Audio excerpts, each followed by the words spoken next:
Estamos aqui para dar voz ao povo, em defesa dos cidadãos, pela dignidade humana. Todos temos deveres, mas também todos temos direitos. Será que existe justiça? Isto é o povo a falar. Se nos arriscarmos a utilizar a linguagem futebolística e muito por força do europeu de futebol que atualmente está a decorrer, mas se utilizarmos essa mesma linguagem para analisar o resultado das eleições europeias que há bem pouco tempo aconteceram, então teremos que dizer, por exemplo, que a direita deu uma verdadeira abada a todos os outros espectros políticos. Mas ainda assim, dentro da direita, parece que um determinado setor sai mais reforçado. Uma direita radical sai com um maior peso ou com uma maior alavancagem relativamente àquilo que é o desenho político na Europa. Boa noite, o meu nome é João Nuno Pinto e isto é o Povo a Falar. Estou consigo de segunda a sexta-feira, neste mesmo horário, emissão em simultâneo Curiacos TV e Rádio Vida 97.1. E porque temos, de facto, que continuar a olhar para aquilo que os cidadãos europeus nos disseram nas passadas eleições, temos que olhar também para aquilo que sempre há, infelizmente, num jogo de futebol, que são os cartões. É que há 2 cartões vermelhos, ou no mínimo laranja muito escuro, que foram dados a 2 pesos pesados da política europeia. O presidente francês Emmanuel Macron e o chanceler alemão Olaf Scholz saem, de facto, mal destas eleições, colocando inclusive o seu futuro político em causa. E o que dizer? O que dizer das mulheres? Porque, de facto, pode regozijar-se o feminismo, porque a vitória de Giorgia Meloni e Marine Le Pen leva, de facto, as mulheres a jubilar e dizer, atenção, que temos que, de facto, acreditar que as mulheres começam a ter peso na política. Esperem lá. Não, estas não são as mulheres que o feminino gosta. Digo eu, que não percebo nada disto.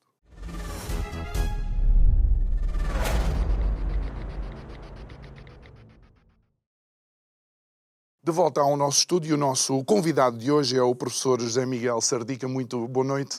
Obrigado, Sr. Professor, por estar aqui connosco. De facto, estas eleições não foram, digamos, um terremoto de 6 pontos na escala de Richter, mas 4,5, 5? Muito boa noite, muito gosto de estar aqui novamente. Foram um terremoto de intensidade média. Ou seja, nós podemos ter uma visão pessimista sobre este ciclo eleitoral na Europa que se vai abrir agora com os sufrágios dos últimos dias. Podemos ter uma visão mais pessimista e, de facto, para utilizar a metáfora futebolística com que iniciou, costuma dizer-se que na bola são 11 contra 11, mas no fim ganha sempre a Alemanha. Neste caso, a Alemanha política e, sobretudo, o governo de Olaf Scholz saiu vencido. E saiu vencido, a derrota na Alemanha, já lá iremos, e em França também, é um poderosíssimo sinal de alerta. Por outro lado, também podemos ter uma visão mais otimista e pensarmos que, apesar de tudo aquilo que se anunciava e que algumas sondagens nos diziam que a direita mais radical iria vencer as eleições ou que iria criar um bloco enorme, apesar de tudo, isso não se verificou e as forças, que eu diria europeístas, em 720 eurodeputados, ainda têm 400 e qualquer coisa. Portanto, a maioria continua ao centro, a maioria continua comprometida com o projeto de construção de uma Europa democrática, de uma Europa funcional, mas o esvaziamento da extrema-esquerda nas eleições europeias é interessante, porque provavelmente muitos dos votos que estavam à esquerda passaram diretamente por cima do centro para esta direita que, em linguagem europeia, se diria ou euro-adversária, e o grupo, os chamados IDs, portanto, Identidade e Democracia, e também os conservadores eurocéticos, não serão anti-europeístas, mas são alguns deles, com matizes, eurocéticos, alcançam um resultado para eles interessante, para os europeístas um sinal vermelho, ou um sinal que devemos acompanhar com muita atenção. Porque, sobretudo, e como sublinha muito bem, Emmanuel Macron, esse perde em toda a linha em França.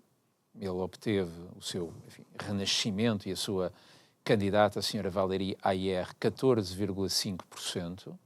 O centro-esquerda ficou logo a seguir, 14%. Mas Marine Le Pen e o seu Rassemblement tiveram mais do dobro.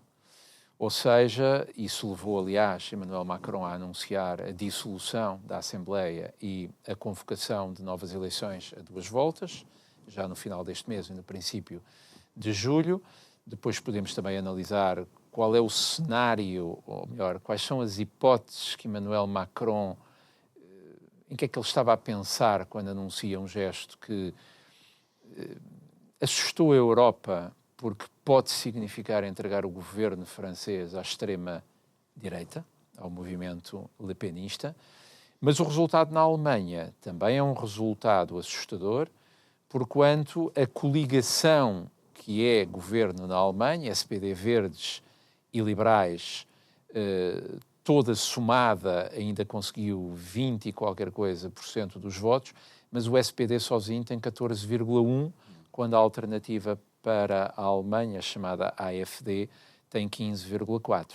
Portanto, Macron e Scholz perdem em toda a linha, mais Macron do que Scholz. Mas quando nós pensamos que os 2 principais governos europeus, ou seja, os motores do eixo franco-alemão, conseguem cada um deles cerca de 14%, é um resultado muito magro.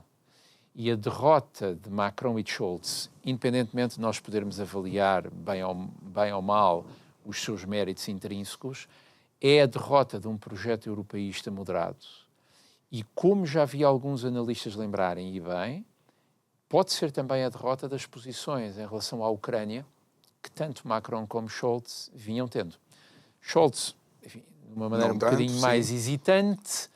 Mas Macron arriscou a falar em bombardear, inclusive, território russo. Em colocar efetivos militares franceses, europeus ou da NATO na Ucrânia. Portanto, um envolvimento militar muito mais forte. Scholz hesitou porque a posição da Alemanha é uma posição mais moderada em relação a isso. Enfim, até se inventou um verbo que é Scholzing, ou seja, Scholzing é dizer que sim à Ucrânia, mas no fundo hesitar em termos de grau de envolvimento. Enviam-se armas, sem dúvida nenhuma, mas efetivos humanos, portanto, homens para a Ucrânia, a Europa ainda não enviou, e Emmanuel Macron colocou isso sobre a mesa. Se o resultado eleitoral nas eleições tem que ver com isso ou não, não sabemos. Mas não é uma simples coincidência que forças moderadas que estão com Zelensky tenham tido resultados tão negativos ou tão baixos. Professor, e vamos, depois já vamos ver algumas das alavancas que possam ter, e vamos começar provavelmente pela guerra. Eu tenho mencionado ao longo desta semana um dos paradoxos da nossa Europa, e que não sei se não será aquilo que faz as pessoas moderadas a não querer, obviamente, uma Europa destas, que é o facto de nos pedirem para, de facto, amar a Ucrânia, amar o envio de armas e de dinheiro para armamento da Ucrânia, e, no entanto, se eu quiser amar o meu país, vou ser rotulado de nacionalista, eventualmente fascista. É um binómio difícil de entender. Mas é o binómio que está sobre a mesa neste momento, ou seja, a agenda que a direita mais radical tem vindo a pôr sobre a mesa e que cativa a opinião pública e votos, é uma agenda soberanista e nativista, ou seja, a defesa intransigente, e já lá iremos ao elefante na sala, que se chama imigração. Mas é uma direita nacionalista, uma direita xenófoba, uma direita que explora sentimentos que, bem calibrados, são naturais e saudáveis, ou seja, porque não ter orgulho nas nossas coisas. O problema é quando o patriotismo resvala para o tal sentimento de nacionalismo exacerbado ou mais bélico. O problema para a direita radical também está nessa contradição entre não poder ser patriota, mas ter de ser globalista, ou internacionalista, ou europeísta, no sentido em que a defesa da Ucrânia, e sejamos muito claros, ela tem de ser feita, mas pode e deve ser debatida, e começa a gerar-se uma espécie de unanimidade que quem quer que estabeleça dúvidas ou quem quer que se pergunte o envolvimento com a Ucrânia irá até onde, isto é evidentemente visto como alguém que estará a atraiçoar o esforço de guerra que a Ucrânia tem que ter. Volto a dizer, a Ucrânia precisa de ser apoiada, precisa de ser defendida, mas o enquadramento internacional então também tem que mudar. E tem que mudar no sentido de se perceber qual é que pode ser o papel da Europa em também chamar outros apoiantes à causa. E, portanto, não acabar completamente sozinha. E há esse risco, porque quando nós sabemos para onde é que a China pende, sabemos para onde é que a Índia pende, sabemos para onde é que a Indonésia pende, e sabemos provavelmente para onde é que os Estados Unidos vão pender se o desfecho das eleições nos Estados Unidos em novembro deste ano for aquele que as sondagens indicam, que é um regresso do Sr. Donald Trump e a influência, evidentemente, que ele pode ter. Enfim, já anunciou que resolverá a guerra em 24 horas, não sabemos muito bem como, mas deixa-nos a pensar e deixa-nos, sobretudo, alarmados. Porquê? E só para ir à Ucrânia, e eu acho que vale a pena salientar isto. A Ucrânia é um teste, porque muito recentemente houve a conferência de paz, ou de tentativa de paz para essa questão. 12 países ou 14 países não assinaram, alguns deles muito importantes. A Europa, por enquanto, está com a Ucrânia, e deve estar, porque ela é, como eu dizia, um teste. Se a Ucrânia cair, se a Ucrânia for retalhada, não só a legalidade internacional fica evidentemente mais frágil, como nós sabemos, e os sinais são muitos, e não vale a pena negá-los, nós sabemos que, da parte da Rússia e de Vladimir Putin, há uma estratégia pan-eslavista ou neo-imperialista que já espreita sobre a Moldávia, que já espreita sobre o Báltico, que já espreita não só sobre a Ucrânia russófila, portanto, não só o Donbass, mas provavelmente toda a margem norte que o Mar Negro tem. E, portanto, a Ucrânia é uma espécie de Checoslováquia atual.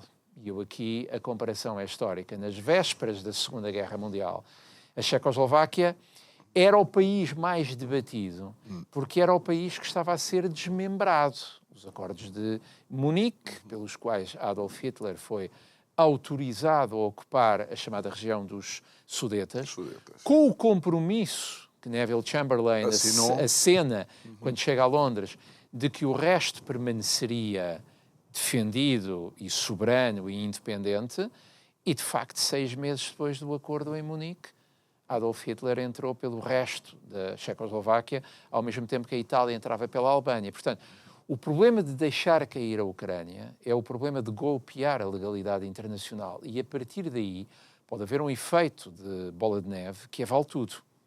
E no vale tudo, a Europa está particularmente fragilizada porque, do ponto de vista militar, é, entre aspas, um anão, e sem o guarda-chuva norte-americano, que pode ser definitivamente fechado em novembro, não sei se a Europa conseguirá falar a uma só voz, e não sei se a Europa terá recursos militares suficientes para voltar a estabelecer uma fronteira ou defender-se, ou defender os países do Báltico, do centro da Europa, que ficarão particularmente expostos ao expansionismo de Vladimir Putin. Mas o professor não acha que esta demonstração por parte dos cidadãos europeus ao votarem em massa numa determinada proposta política é também o reconhecimento por parte destes cidadãos que a Europa não tem sido nem carne, nem peixe. Há uma desvirtuação daquilo que são os pilares da nossa Europa. Olha, começando, por exemplo, pelo crescimento económico. Sem dúvida. O euroceticismo tem uma longa história. Nós, às vezes, achamos que as coisas são inteiramente novas, mas não são. Sempre houve ciclos, digamos assim, ou altos e baixos, de euro-otimismo e de euroceticismo. O que, se calhar, nós estamos neste momento a sentir é um ponto particularmente quente, digamos assim, de uma curva no otimismo europeu que tem vindo a descer. Não é desde há 2, 3, 4 anos, é desde talvez há uma década e meia. Sim. Ou até mais, porque, repare, se nós encadearmos impasses federais, até antes disso, exato. A Constituição para a Europa, que foi vetada pela Holanda e pela França. O veto holandês talvez fosse contornável, mas o veto feito pela França tem um peso diferente. A França vetou a Constituição em 2005. Portanto, há impasses na construção do modelo de Maastricht, que era um modelo de construção política federalista. Sim. E, portanto, digamos que a União Europeia é um mercado económico que vem da CE, mas nunca chegou a ser uma união política tal como ela foi pensada a partir da reunificação da Alemanha, de Maastricht, naquela década de ouro final do século XX. Assim que entramos no século XXI, temos os impasses federais da Europa, temos o impacto que a depressão económica internacional superada dos Estados Unidos, 2007-2008, que impactou sobre o euro e que levou a todos os resgates internacionais, aos chamados, enfim, PIGS, Portugal, Italy ou Ireland, Greece and Spain, os bailouts, enfim, o termo técnico é esse, mas com os resgates veio pela primeira vez a perspectiva de que o desenvolvimento europeu tinha acabado e que iria ser substituído por um programa austeritário. E na mentalidade dos europeus, a construção da Europa excluiria um plano austeritário. E o problema é que a Europa passou a oferecer contração económica, desemprego, austeridade, impostos. Portanto, a narrativa europeia começou a ser golpeada pelos acontecimentos económicos.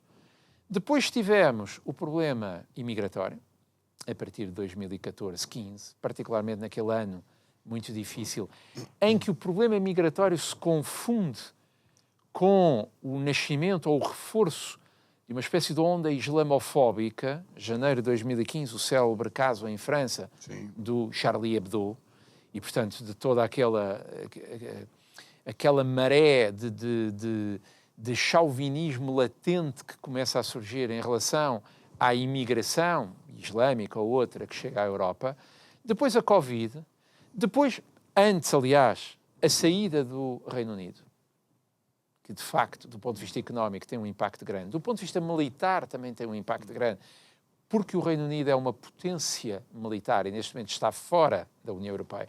Não é que esteja fora da Europa, mas está fora daquilo que são os compromissos. Se a Europa tiver que falar a uma só voz perante Vladimir Putin ou outra qualquer questão de expansionismo que surja, depois a Covid e, finalmente, em 2022, de facto, a invasão em toda a escala, a invasão da Ucrânia, que no fundo começa em 2014, quando Vladimir Putin... Eu creio que ainda há aí um episódio que provavelmente nós não damos muita atenção, que é a crise energética, ainda antes está latente. Que de facto causa um impacto tremendo na parca indústria que ainda existe na nossa Europa. Nós hoje falamos que a Europa se deve reindustrializar. A agenda para a reindustrialização está sobre a mesa. Se a senhora von der Leyen for reconduzida, portanto, por mais 5 anos, ela já disse, enfim, tem uma agenda ucraniana, pró-europeia, democrática, etc. Mas para uma Europa verde, para uma Europa ambientalmente sustentável. Mas nós sabemos que o problema energético é um problema que tem enormes custos. E a Europa não vive sozinha, a não ser que se feche completamente, e não pode. Mas tem, neste momento, uma competição, do ponto de vista económico e industrial, fortíssima, que se chama China. E, portanto, nós sabemos que a China, enfim, faz dumping social, mas do ponto de vista estritamente de abastecimento de mercados, a China é um parceiro hoje importantíssimo. Sim.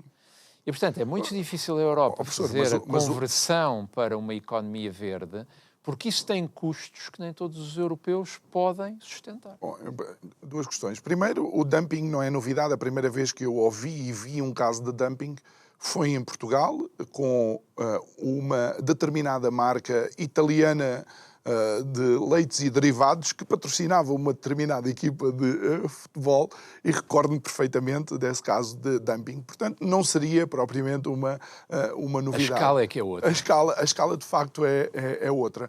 E depois, também me parece um pouco contra o espírito europeu, e vamos, neste caso, àquilo que está a acontecer agora. Nós temos o Campeonato Europeu de Futebol a ser patrocinado pela BYD, Build Your Dreams, chinesa, e temos a União Europeia a querer taxar quase a 40% ou mais a importação de carros chineses. Isto parece um conto de Lewis Carroll. Repare, e depois tem uma outra variável aí, já que mencionou marcas, eu mencionarei apenas uma outra. É só porque é o patrocinador. Exatamente. E não é só esse. Os estádios, todos aqueles anúncios à volta, não são só BYD, okay. São outras marcas chinesas, muitas delas. Mas agora perguntemos a um europeu, e eu li este exemplo aqui há alguns dias, a Tesla fabrica automóveis elétricos muito semelhantes, até do ponto de vista de design e de extras, muito semelhantes ao automóvel elétrico chinês, que é esse BYD, o Build My Dreams, o Build Your Dreams. Mas a Tesla custa 10 mil euros mais. Portanto, para o mesmo automóvel, como é que se convence o consumidor europeu a defender o produto, neste caso não é europeu, mas é, chamemos-lhe assim, ocidental, perante um produto chinês que, é certo, se calhar não tão fiável, se calhar não tão longevo, se calhar não tão bom. Mas o consumidor, numa época em que a Europa passa ainda por uma contração económica importante, e é o consumidor que vota. E, portanto, o consumidor também é prejudicado, não é? É o consumidor que vota, portanto... Agora, professor, quando olhamos para as cadeias industriais, as cadeias estão distribuídas por todo o mundo. Exato. A globalização, a internacionalização tem visto. Eu lhe garanto que, em termos percentuais, um Tesla haverá de ter uma boa percentagem de componentes que foram fabricados na China. Sim, mas a marca ainda não é. As pessoas não sabem, portanto... Quase tudo aquilo que nós temos, desde, enfim, as Huaweis desta vida e os 5Gs desta vida, é praticamente impossível hoje termos um produto mundial que não tenha uma componente chinesa ou indiana, de software, ou o que quer que seja. Ou seja, o que nós hoje estamos a assistir é uma espécie de uma ironia, porque nós estamos a ver aqueles que fizeram a globalização a retraírem-se, a erguerem barreiras alfandegárias, taxas alfandegárias. E aqueles que estavam marginais a isso, ou que estiveram durante muitas décadas, a darem cartas nisso. Xi Jinping, com a sua rota da seda, o que está a fazer é uma globalização paralela à globalização ocidental, mas já muito sobreposta. E, portanto, a China não é um inimigo militar, não é um inimigo político, não é um inimigo geoestratégico tão óbvio quanto é a Rússia neste momento, mas é um inimigo muito forte. E, portanto, a Europa, neste momento, está a perder a conexão atlântica com os Estados Unidos. Temos que dizer inimigo, porque pode ser adversário, porque lá está, esta ironia que o professor menciona, é porque é a mesma ironia que eles também sentem. Porque eles podem dizer assim, há uns tempos eles vinham para aqui construir, para vender a eles, porque nós não tínhamos condições de comprar. Mas agora que nós construímos e vendemos, eles levantam essas barreiras. É estranho, não é? Sim. Eu referi a palavra inimigo, que é uma palavra mais forte do que adversário, rival, o que quer que seja, porque se nós olharmos para as vozes políticas em cimeiras internacionais, há da parte de uma Rússia, de uma Índia, de uma China até, há uma agenda antidemocrática e anti-ocidental. É forte dizer-se isto, mas com a concorrência económica vem um projeto alternativo, um projeto social, um projeto político alternativo. E acho que é isso que nós devemos estar atentos. Ou seja, a democracia está sob ataque. Não podemos ser ingênuos. O chamado Global South, o Sul, está a contestar uma ordem que durante muito tempo foi liderada por um Norte, que não é um conceito geográfico, é um conceito geoestratégico, civilizacional. O Norte deu cartas durante séculos. É graças ao Norte que a tecnologia, que as fórmulas políticas, que o desenvolvimento se mundializou. Mas, escondido na agenda do pós-colonialismo, escondido na agenda do anti-europeísmo, escondido na agenda de uma democracia autocrática ou iliberal, enfim, aquelas estranhas expressões com que nós hoje descrevemos regimes que são autoritários, que são ditatoriais, onde as pessoas não são livres. Somando estas agendas todas, é o projeto democrático, humanitário, liberal, de livre circulação, de livre pensamento, que modelou a Europa nos últimos 70 anos, que serviu de matriz cultural ou civilizacional ao chamado Ocidente, é isso que está sob ataque. E professor, com todo esse atrativo, obviamente começaram a vir para a Europa populações que vêm de outras latitudes e creio que este foi, e utilizando uma expressão sua, um dos elefantes na sala relativamente às eleições europeias e àquilo que era a percepção do cidadão europeu. Se nós pensarmos que nas recentes eleições europeias, em 27 Estados-membros, a direita radical elegeu, se não venceu, em 22 deles, e venceu em países como a França, a Bélgica, a Áustria ou a Hungria, o que é que une um radical à direita na Áustria, na Bélgica, na Bulgária? Tem agendas nacionais específicas, mas uma das coisas que os une é, de facto, uma agenda anti-migrações. E vamos ser muito claros.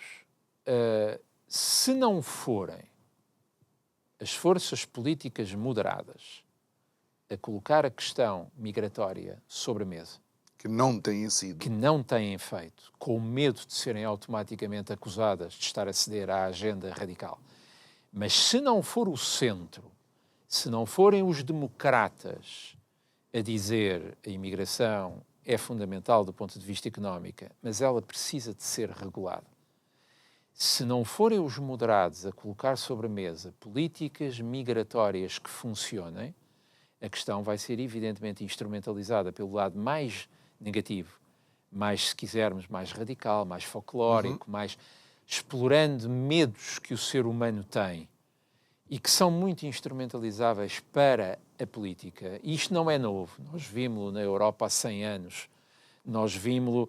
A senhora Le Pen, a grande diferença que tem em relação ao pai é que o pai era antissemita e a filha é islamofóbica.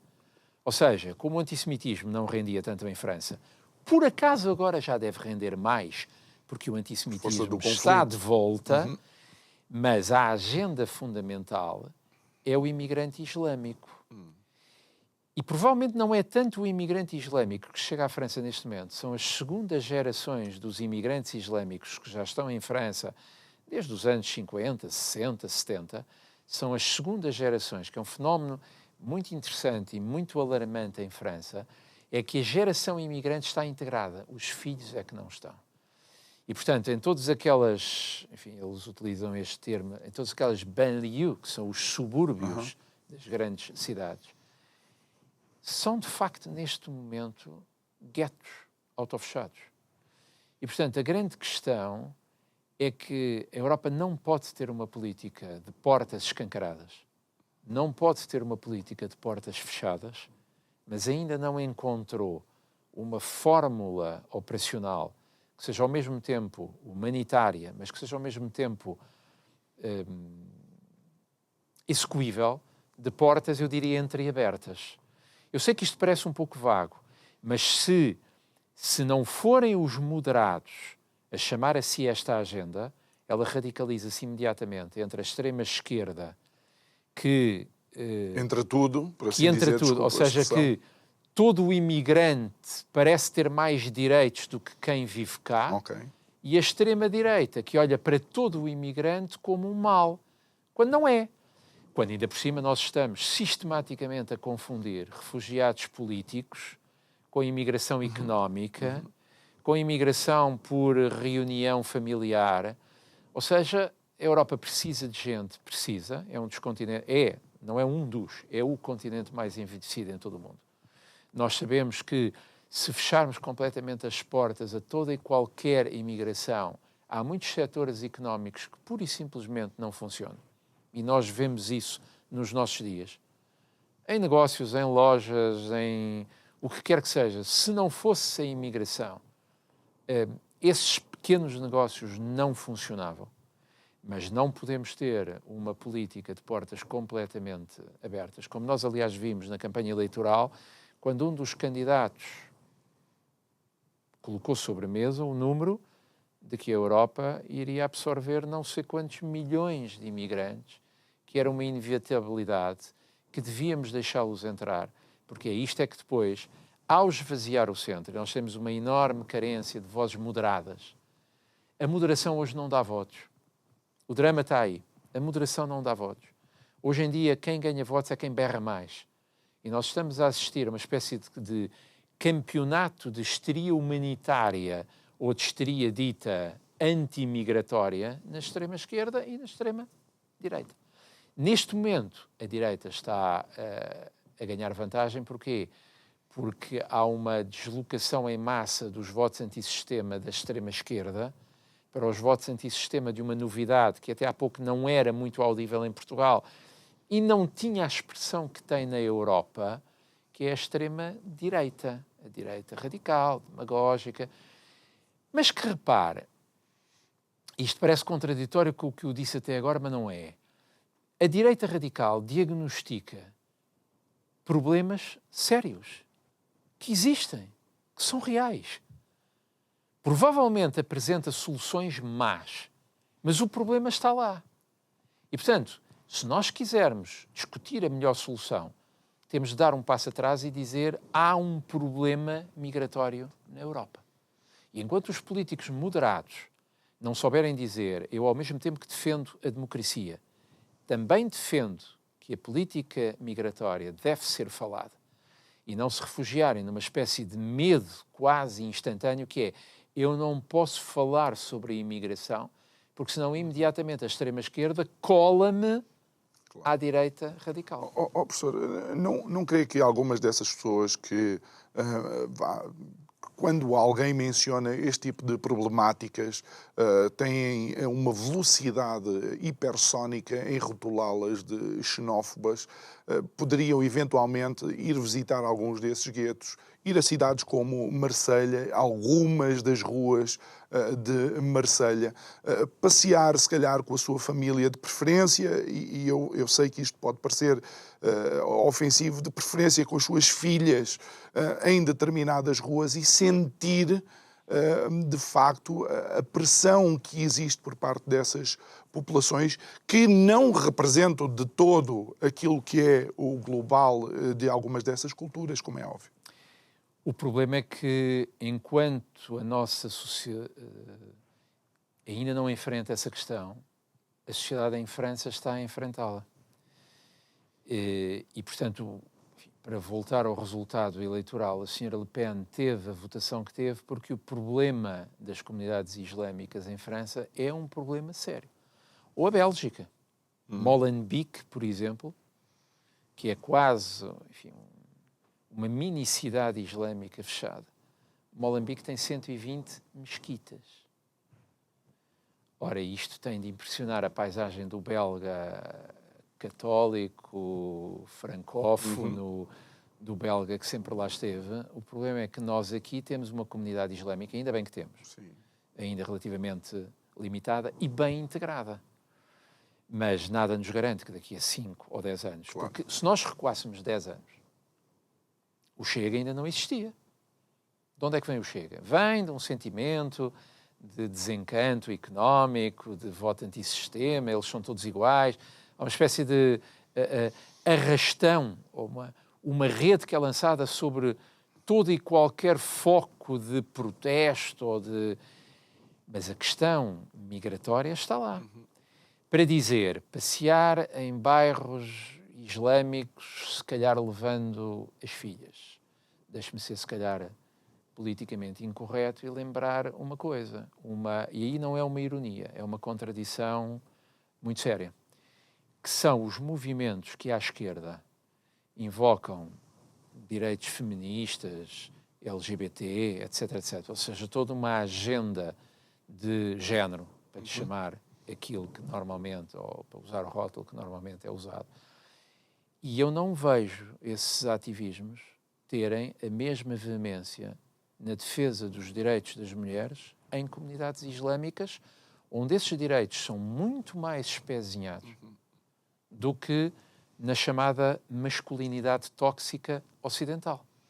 E, portanto, estas contradições também sabotam a legitimidade que as pessoas têm em defender, porque, repare, os Me Toos, de facto, há uma agenda de género, de facto deve haver, e eu sublinho isto, deve haver igualdade entre géneros ou entre sexos.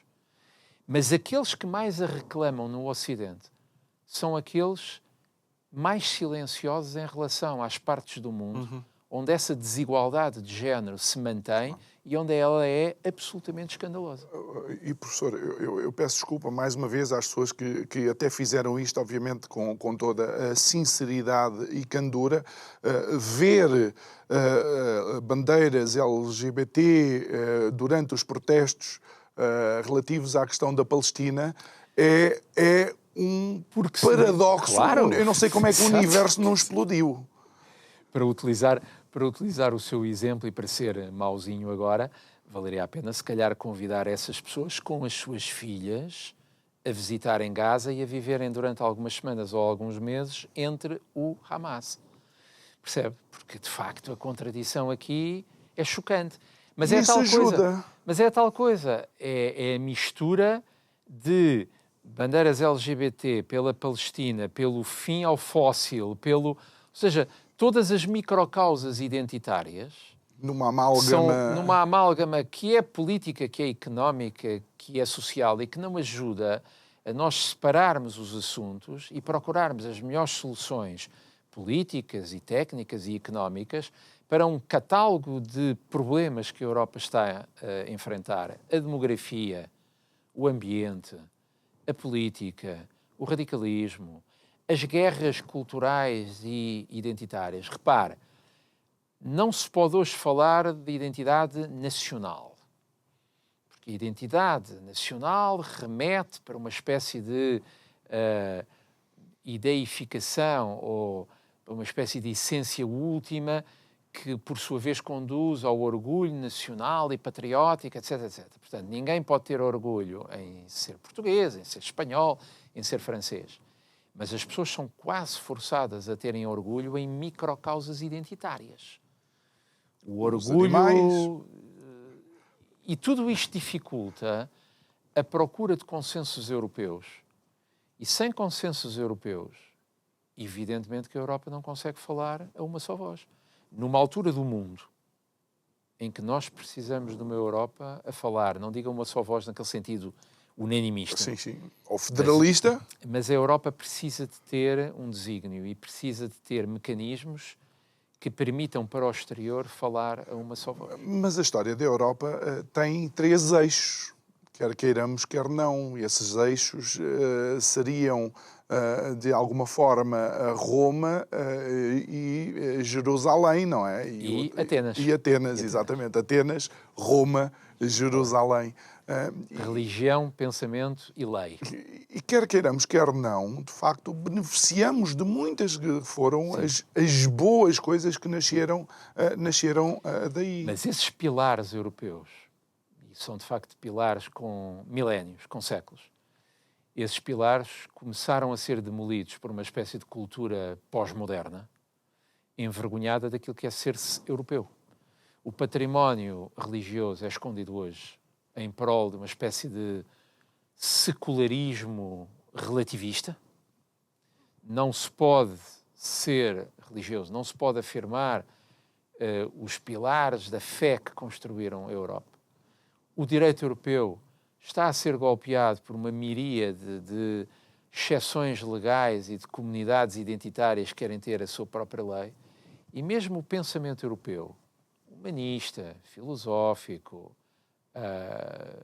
globalista, tecnologicamente inovador, aquilo que fez a superioridade europeia, não hesitem em usar este termo, superioridade europeia. A Europa tinha os melhores filósofos, os melhores artistas, os melhores inovadores, Factos os melhores... não podem ser. Os factos são esses.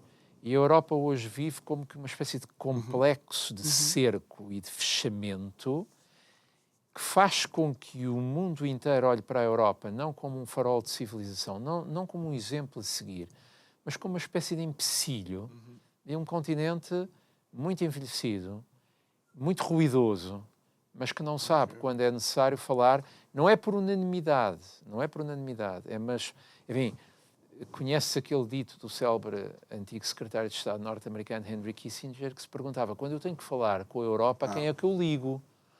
E que depois a também secretária de Estado dos anos 90, a senhora Madeleine Albright, dizia a mesma coisa e olhava para a Europa e muitas vezes usava a palavra Euromess, portanto uma espécie de euro-confusão. Quando nós queremos falar com a Europa, ou quando nós queremos que a Europa fale, qual é a nossa voz? É Ursula von der Leyen? É Marine Le Pen? É Giorgia Meloni? É a senhora Lagarde? Lagarde, sim. Que não é um poder político, mas é um poder Nestes últimos anos decidiu muitas coisas. Repara que nós temos aqui, quando iniciámos, referiu o poder feminino. Nós temos aqui, por um lado, uma Europa representada pela senhora von der Leyen e pela senhora Lagarde. A Europa das instituições, a Europa democrática, a Europa que funciona, a Europa numa certa continuidade histórica. E temos depois duas mulheres, Marine Le Pen em França e Giorgia Meloni em Itália. Meloni, neste momento, é a esperança de todos os populistas moderados, ou seja, a fórmula Meloni está a resultar em Itália, e está a resultar economicamente. Meloni é conservadora, Meloni não é Le Pen. A grande incógnita está se os Fratelli de Itália darão a mão a Ursula von der Leyen para ela ser reconduzida. E a própria Marine Le Pen em França já se moderou, porque já há uma direita radical à direita da senhora Le Pen. E Macron, só por voltarmos aqui à questão francesa, que me parece ser muito importante, porque o gesto dele de convocar eleições foi uma espécie de bomba atómica que caiu sobre a Europa. Pode ser. Eu acho que o cálculo que Emmanuel Macron fez em França foi: eu vou sair em 2027, se calhar mais vale antecipar a entrada da Frente Nacional, da RN, no governo, com aquele jovem, o Sr. Jordan Bardella. Mais vale talvez uma coabitação que os institucionalize e que os normalize, se isso é possível, para que em 2027 possa uma Marine Le Pen chegar ao Eliseu, mas muito mais moderada e muito mais comprometida com a ordem constitucional francesa do que ela neste momento está. Ou seja, se não os podemos eliminar, mais vale comprometê-los. Mas o cálculo pode sair furado, porque a RN em França não é o Chega. É um partido com raízes históricas. A direita conservadora francesa... Era o pai ou o avô? É muito mais forte. Já o pai... Há uma extrema-direita em França, sempre existiu. Tem quadros técnicos, tem um histórico, tem um peso que pode surpreender Macron e pode levar a que, na coabitação entre um governo lepenista e um Macron, o elo mais fraco seja ele. E então, sim, quem vai suceder a Emmanuel Macron será Marine Le Pen. Isso é uma péssima notícia para a França e é uma péssima notícia para a Europa. A França, por exemplo, ao contrário de alguns países, o Partido Socialista, que estava morto, ressurgiu de alguma forma. Ressurgiu de alguma forma. Nas eleições europeias eles tiveram 14%, portanto, quase o mesmo que Macron teve. O problema que o socialismo neste momento enfrenta em França é que não tem um Mitterrand, não tem uma figura forte e, sobretudo, está a arriscar numa estratégia de uma espécie de frente de esquerdas unida que pode criar uma dinâmica de unificação à esquerda, mas pode também assustar suficientemente o eleitorado centrista e de direita para que a frente das esquerdas em França não consiga chegar ao poder. E lá está, quando eu dizia que os moderados estão a ficar sem espaço, nós estamos neste momento a assistir, as eleições em França são daqui a 2 semanas, ou menos, nós estamos a assistir a o renascimento macronista ficar completamente entalado ao centro e muito esquálido entre um grande bloco de todas as esquerdas e um grande bloco à direita, das direitas. Vamos é ver se a extrema-direita de Le Pen consegue estabelecer uma ponte com as outras extremas-direitas em França. Será que é o primeiro grande governo europeu a ter que responder pela questão da Ucrânia e pela nossa relação com a China? Ou com este sul global? Não sabemos. Se forem os lepenistas a ter que dar essa resposta, nós sabemos qual é que será o tom dessa resposta. A Europa precisa de ser forte na defesa do seu património genético, quase, os seus valores. Mas é a própria Europa que se autodestrói, minando, em termos nacionais e claro, até em termos históricos, aquilo que é. Claro, porque a Europa, desde há 15, 20 anos, como eu dizia, que a Europa entrou num caminho de demasiadas hesitações. E, portanto, a Europa hoje é um híbrido. É um mercado económico, mas não é um Estado. Tem instituições europeias, mas a soberania nacional continua a ser importante e eu acho que deve continuar a ser importante. Portanto, eu acho que a Europa não pode nunca ser um super-Estado federal, uma espécie de Estados Unidos da Europa, porque isso é impossível. Isso é fazer os europeus retrocederem à guerra, porque há patrimónios e materiais nacionais que não são negociáveis e não são suprimíveis. Os Estados Unidos da América nasceram Estados Unidos da América. A Europa nasceu Portugal, França, Estados alemães, Estados italianos, etc. Portanto, e com as inimizades e amizades. Isso não se consegue resolver. Consegue-se mitigar se a Europa tiver o equilíbrio que durante décadas existiu entre a unidade e a diversidade. E acha que pode haver alguma esperança? Porque olhando, por exemplo, para a Hungria, Orbán não pode dizer que venceu com aquela... Antes, pelo contrário, houve um sinal de calma. Houve um sinal, o Fidesz perdeu 10%, ainda assim continua a ser governo. O oposicionista húngaro, o Péter Magyar, é um dissidente do Fidesz. O problema da Hungria é o problema de saber qual é o papel que a Hungria pode ter na Europa. Porque a Hungria tem emitido sinais muito contraditórios. É europeísta, mas ao mesmo tempo tem uma estranha relação com Vladimir Putin. E, portanto, a Polónia é uma boa notícia. É verdade que Donald Tusk venceu as eleições, portanto, a Polónia tornou-se mais europeísta quando, durante algum tempo, esteve naquela linha dos regimes iliberais. Era a Polónia e a Hungria. Neste momento é a Hungria.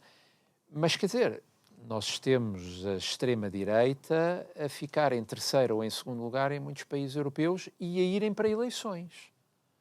E, portanto, o resultado europeu... E para terminar, sim. O resultado europeu é um indicador. Nós precisamos de eleições legislativas em todos estes países para se saber se estes países ainda permanecem do lado europeísta e democrático ou se avançam para projetos eurocéticos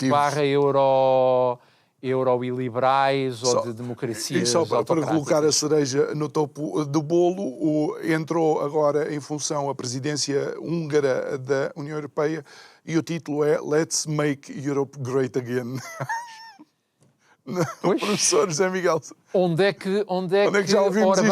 que Orbán se estará a inspirar? Muito obrigado, professor José Miguel. Obrigado Sardica. pelo convite. Obrigado a si que nos acompanhou. Desejamos-lhe um ótimo fim de semana. Já sabe, segunda-feira estamos de volta para mais uma semana de conversas. Obrigado.